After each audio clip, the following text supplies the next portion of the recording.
1939 holds fond memories for the group of ladies which converged on Gressenhall in Norfolk last autumn, the veterans of Britain's Women's Land Army. At the height of hostilities, more than 80,000 of them helped to feed the nation. Richard Foxton went along to their reunion and traced the history of the unsung heroes of the Second World War. It's a long way to Tipperary, it's a long way to go, Mother, it's a long way to Tipperary, to the sweetest girl. A cold, wet September morning at Union Farm, Gressenhall. 300 girls from all over the country reenact skills they learnt 50 years ago, all for the sake of nostalgia.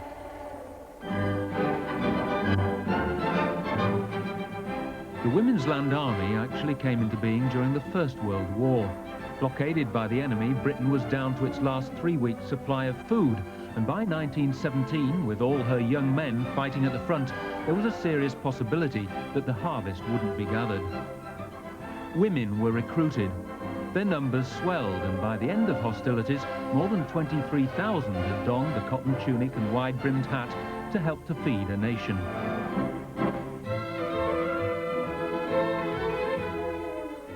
But it was during the Second World War that the land girls really took charge.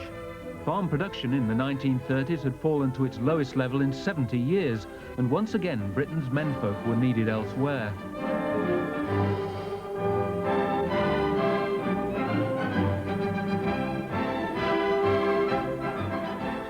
A call went out to women in shops and offices in the city, in factories, everywhere. By the middle of the war, 80,000 had joined up, and Britain's farms were producing twice the food of 1939 with half the men.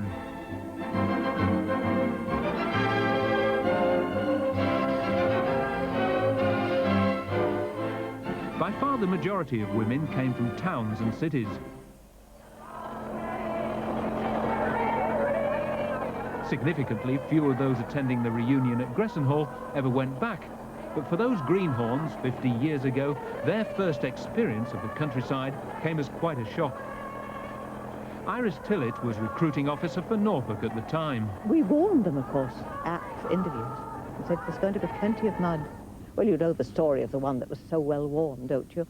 And, you know, that would be mud and it would be cold and it would be horrible. And she came back to her county office after 3 weeks. She said, "It's just like you said it was, and I can't stand it." Tell me what the work was like.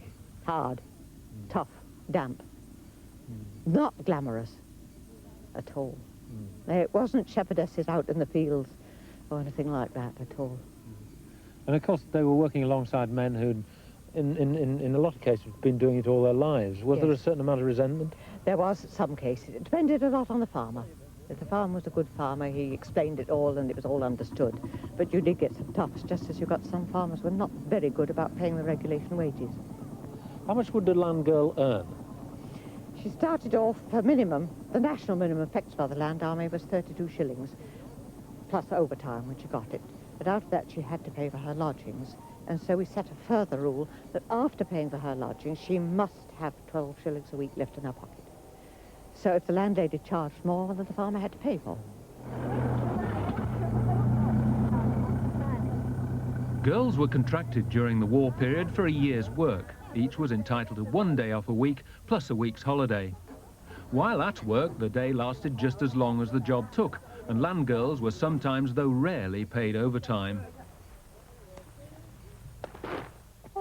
Yet despite the arduous work, there were few complaints, except perhaps about some of the men. They gave us all the filth to do. I mean, I remember going hoeing at one farmer, and he'd tractor hoed down the rows in the middle, and there was about 2 inches, like that, of weeds, nothing but weeds, and we had to... Go on, don't be shy. No, and we had to find a sugar beet in these weeds. Well, that's an impossibility. But you see, we got wrong at the end because we didn't leave enough sugar beet. But we couldn't find any sugar beet. Just as in the First World War, many girls were sent to training college.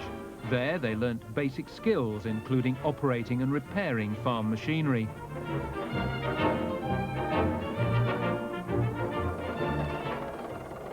Repeating the experience 50 years on needed no more than gentle encouragement.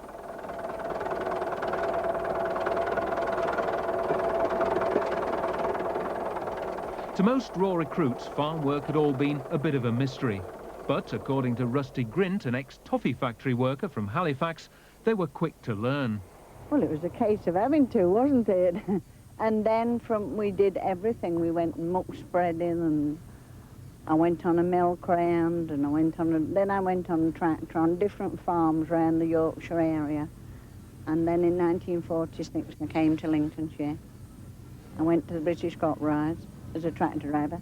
That's how I met my husband, because he was the mechanic and I needed my plugs changing. What were the times like out of work?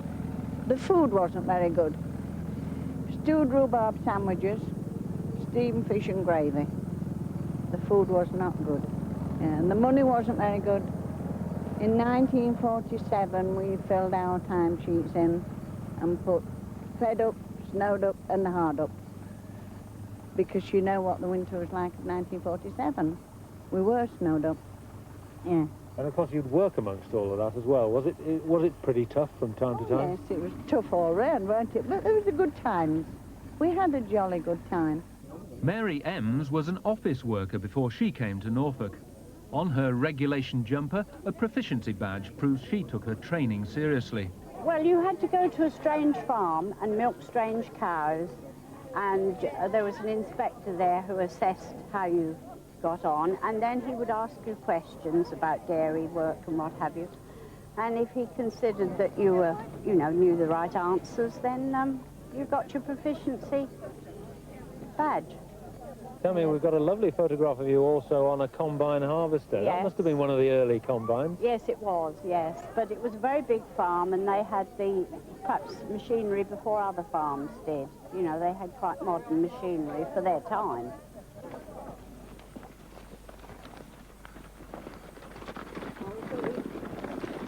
I haven't seen that one. This is where we finish.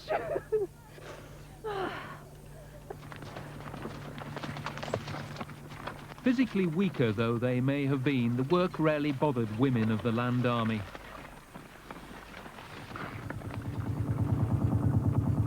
Most girls were able to cope with jobs every bit as well as the men. There were few complaints, though the work was arduous, dusty and even dangerous. Harvest time was their busiest, but the land girls did everything about the farm, from digging ditches to catching rats. But when the day was done, there was an active social life, compensating at least in part for endless hours of hard work.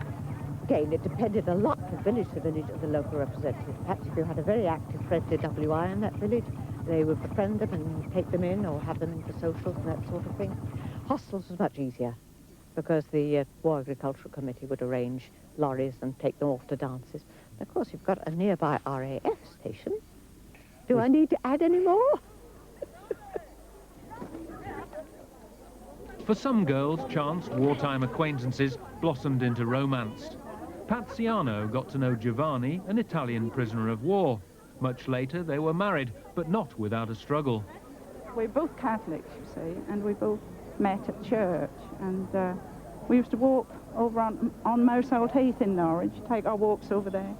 And when the powers that be knew that Giovanni had a girlfriend, of course, they moved him away because we were fraternising. So they were very difficult times, I imagine, for you. They were, really, because there was a lot of romances, as you know, with the girls and the Italian boys, and I suppose they thought this was just another one that would peter out in time. My sunshine, my only sunshine. The Women's Land Army was disbanded soon after the war.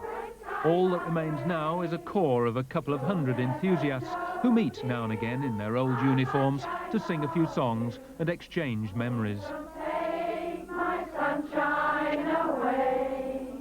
You are my sunshine. But the land girls are not girls anymore. There's a strong feeling this could be their last reunion. Time then to catch up with the past. they're not really shorts, they're our dungarees, but it was so hot that I had to roll them up. Coming from Manchester, we weren't used to all the Lincolnshire heat. Were you from the land? I mean, had you been born and bred on a farm, or were you from the town? No, I was from outside Manchester. We never did anything like that. So what was it like having to work on the farm for the first time in your life? Well, it was a bit daft, you know. We didn't know much about anything. When he told us to chop the sugar beet out and leave one, I said to him, well, what have you put them all in for? You know, that's the sort of daft things we said. We initially did a month's training. 1 week was hand milking, 1 week machine milking, 1 week general farm work, and usually a week to learn to drive the tractor. But I only had half a day on the tractor, and they decided I weren't any good at it. He said, go in yon field and get yon fat hen, and we were looking for a chicken. And it was a weed what grows, what they call fat hen, which we'd never heard of. Not coming from Manchester. I went into hospital. By the time I paid my board, I had £1 left. And then I had to send my washing home to my mother to do because there was no facilities to do it. But where I lived, they didn't they? They've got no electricity. And you had to put your name down for a bath. Yes, 1 bath a week, 4 inches of water. True, that's true. So, looking back on those years, do you think they were good or bad years? Well, we were young and we enjoyed it. We enjoyed it. They're wonderful. But I loved it. Oh, I enjoyed every minute. I'd do it all over again. I'm still working on the land and it hasn't hurt me at all. And I feel healthy and, you know, it's never hurt me. I've been wet through a few times. I'm wet through now because I've just been in the sugar beet. But it didn't hurt me. But after the war, happy times clouded disappointment for the land girls.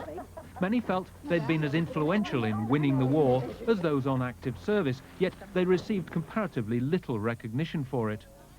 According to Iris Tillett, some still feel they were very undervalued. I would say so. I should think it's fading by now, but I'm sure it was, so they were undervalued. They didn't get the rewards they should. It's a great pity. Would you like to see something done about that? I think it's a bit late in the day now. I don't know what you could do. Perhaps next time round, if there is a next time round. I doubt whether there will be, because my feeling is if there is a next time round, it'll all be over in a week. There'll be no need to organise a land holiday. Well, we'd all agree with that, and let's hope that doesn't happen. But isn't nostalgia wonderful? Anyway.